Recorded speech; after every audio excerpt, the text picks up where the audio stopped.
vamos a enlazarnos con nuestro primer invitado para hacer pues mención, análisis de lo que ha ocurrido hasta ahora, sobre todo con el tema de la ley de la bicameralidad. Hoy vamos a conversar sobre ello con el abogado constitucionalista Guillermo Mardon, que ya está con nosotros en línea, en conexión. Allí lo vemos precisamente en pantalla. Buenos días, un gusto saludarle. Buenos días, mucho gusto, gracias por la invitación. Bien, quisiéramos, bueno, poner sobre la mesa toda esta situación, esta polémica que ha destapado esta propuesta de bicameralidad. Quisiéramos conocer de su parte, precisamente como profesional, qué tan necesaria es la bicameralidad para el país, por qué tanto escándalo, por qué la bicameralidad ha causado tanta polémica entre, digamos, los polos de los sectores políticos. ¿Hay algún interés detrás de todo esto?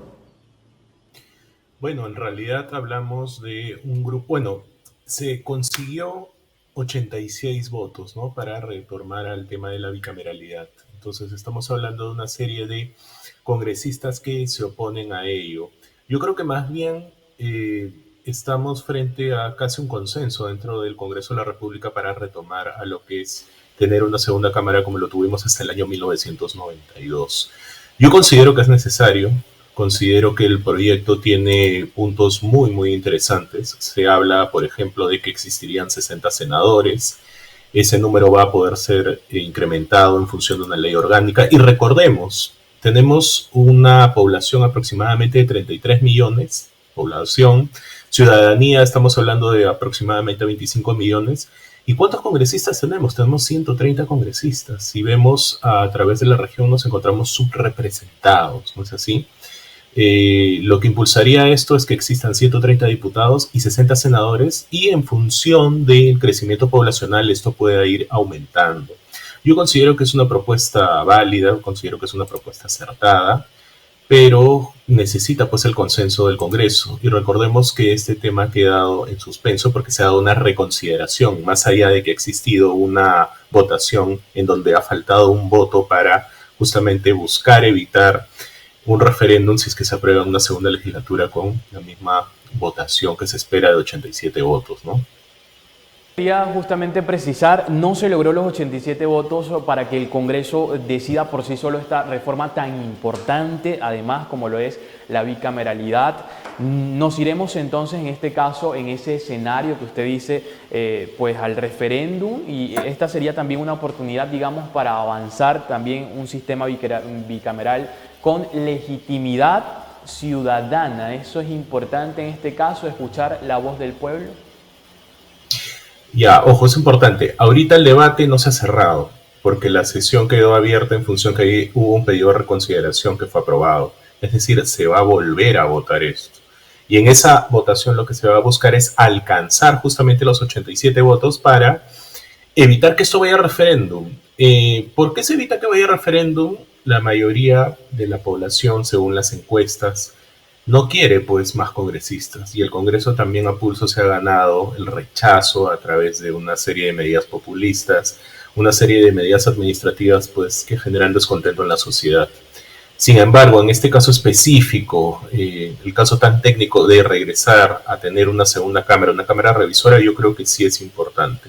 Pero si no se llegan esos 87 votos y nos quedamos en el primer mecanismo en donde se obtienen al menos 66 y 86, esto tendría que ser sometido a referéndum por decisión pues, de que el Congreso lo haga viable, ¿no? Pero yo creo que en el referéndum esto no prosperaría, ¿no? No Ahora, se aprobaría. en esta reconsideración, entonces pudiera alcanzarse ese voto que falta, tamaña responsabilidad además para el congresista que lo haga, ¿no? Y que marque allí la diferencia. En este caso, también yo lo decía al principio y hablaba un poco de intereses. Hemos visto también, por ejemplo, cómo la congresista María del Carmen Alba también hacía pues presión, ejercía presión en su momento, en esa votación en la que pues todos fuimos testigos, como contra la congresista Francis Paredes estaba allí presionando, digamos, un poco para este voto precisamente. En este caso, también cómo queda de manifiesto esa posibilidad de que el pueblo, y usted lo decía, la gran mayoría no quiere la bicameralidad, pero se propone y se logra, digamos, este voto ¿cuál sería el siguiente paso, digamos, a seguir para que se concrete la bicameralidad? ¿Cuánto tiempo pasaría desde su aprobación? En todo caso, así sea. Bien, primero, en principio de lo que usted señalaba, ¿no? El tema del convencimiento que se da entre los propios congresistas. Tenemos que entender que el Congreso es un órgano deliberativo y en donde existen dos posiciones, la posición de convencer y la posición de ser convencido, ¿no?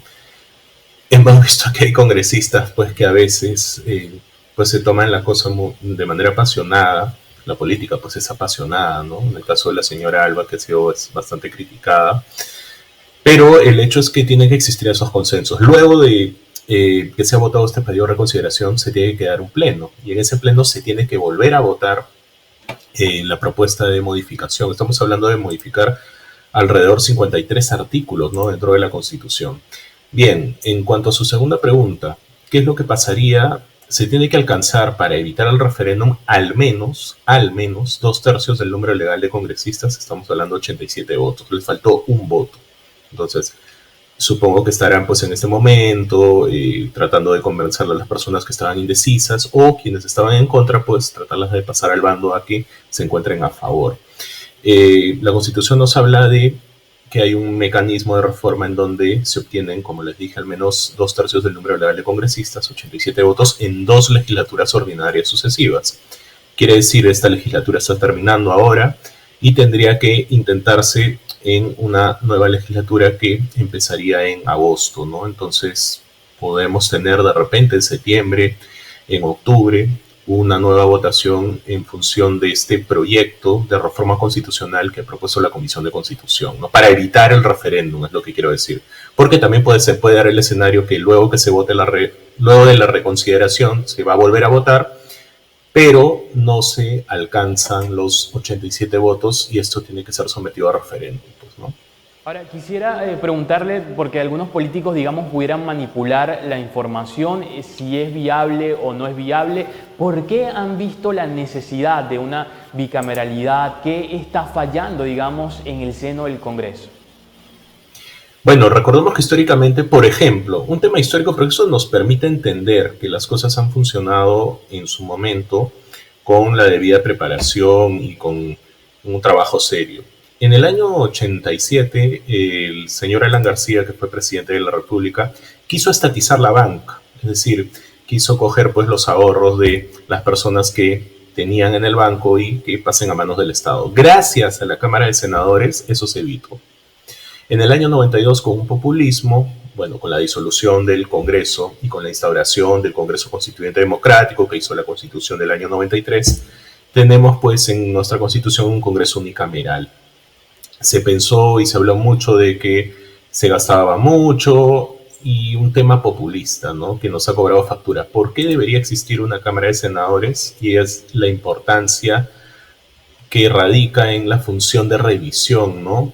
Por ejemplo, mucho se cuestionan las leyes que el Congreso emite. Si tuviéramos una Cámara de Senadores con representantes que estén debidamente preparados, evitaríamos en muchas ocasiones que las leyes puedan o sean cuestionadas a través de la inconstitucionalidad en el TC y sean pues expulsadas. Entonces, habría una Cámara que tendría un mejor nivel para revisar estas normas, ¿no? Ahora, hay otras funciones específicas de los senadores, como el tema de aprobar tratados. Si el presidente quiere denunciar un tratado, pues debe dar cuenta al Senado. El tema del contralor, que hubo un intento de modificación en la Comisión de Constitución para que esta persona pues se quede en el cargo hasta que se nombre su reemplazo. Bueno, el contralor sería designado por el Senado según esta propuesta. El BCR sería elegido por el Senado, no elegido, sino, perdón, sí sería elegido, pero en función a 3 miembros, ¿no?, del directorio. El Senado también ratificaría a los miembros de la SBS. Y bueno, los requisitos del Senado suponen una persona pues más madura, 45 años, el requisito de haber sido congresista o diputado. Y, ojo, retomamos a lo que pasaba en la Constitución del 79, en donde los candidatos a la presidencia y vicepresidencia pueden postular a la vez a ser senadores, ¿no?, o diputados, ¿no?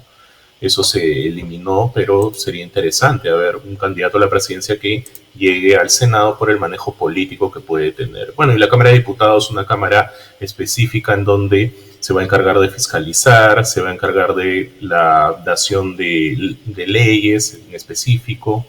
Van a existir 130 diputados, van a contar con esa iniciativa legislativa y bueno, los requisitos quedan como están establecidos ahora, ¿no? Tardar 25 años. Yo creo que una reflexión, si me permite, es que pueda darse una reforma en función de los partidos políticos para que justamente lleguen los candidatos a senadores y diputados y sean personas pues idóneas, no que sean solventes en el punto de vista técnico y moral.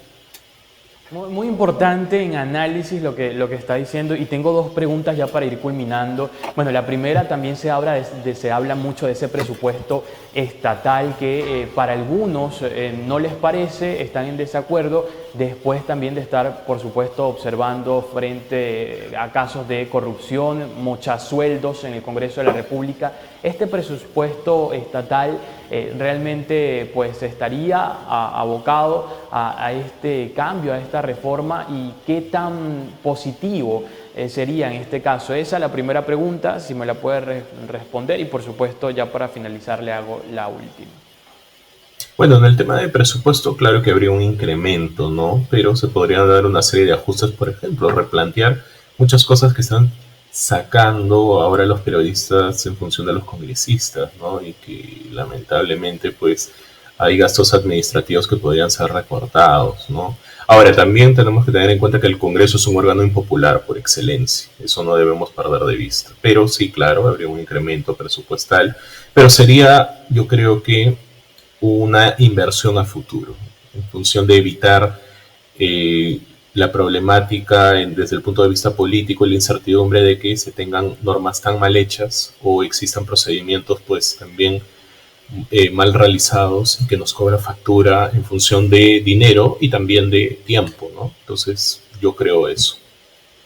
Y ya para culminar entonces en análisis, en contexto de lo que nos ha dicho, la bicameralidad pudiera verse entonces como un gran paso hacia la reforma política que el país necesita, requiere para fortalecer sus instituciones.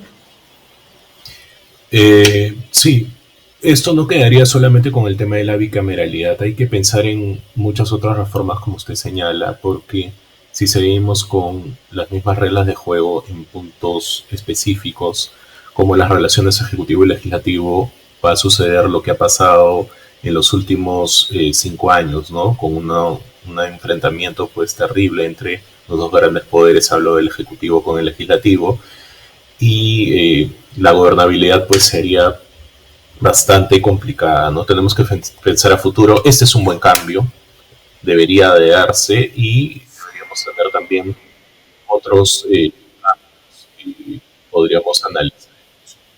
Por ejemplo, eliminar también, creo que hay una propuesta respecto de la eliminación de la cuestión de confianza obligatoria, ¿no? Bien, muchísimas gracias. El tiempo nos apremia. Por supuesto, atentos a lo que se vaya a generar con todo esto. Gracias por ese análisis, doctor Guillermo Mardon, abogado constitucionalista, hoy con nosotros en nuestra edición matinal. Gracias a ustedes. Muy buenos días. Bien, buenos días. Allí lo teníamos, lo escuchábamos en análisis, un tema importante para el país, una decisión que por supuesto va a reconsideración, lo decía también el abogado, para buscar este voto que falta y precisamente dar por sentado esta bicameralidad que pues sin duda sería un precedente para lo que es una reforma política que el país requiere según lo que nuestro especialista el día de hoy pues ha afirmado, ¿no?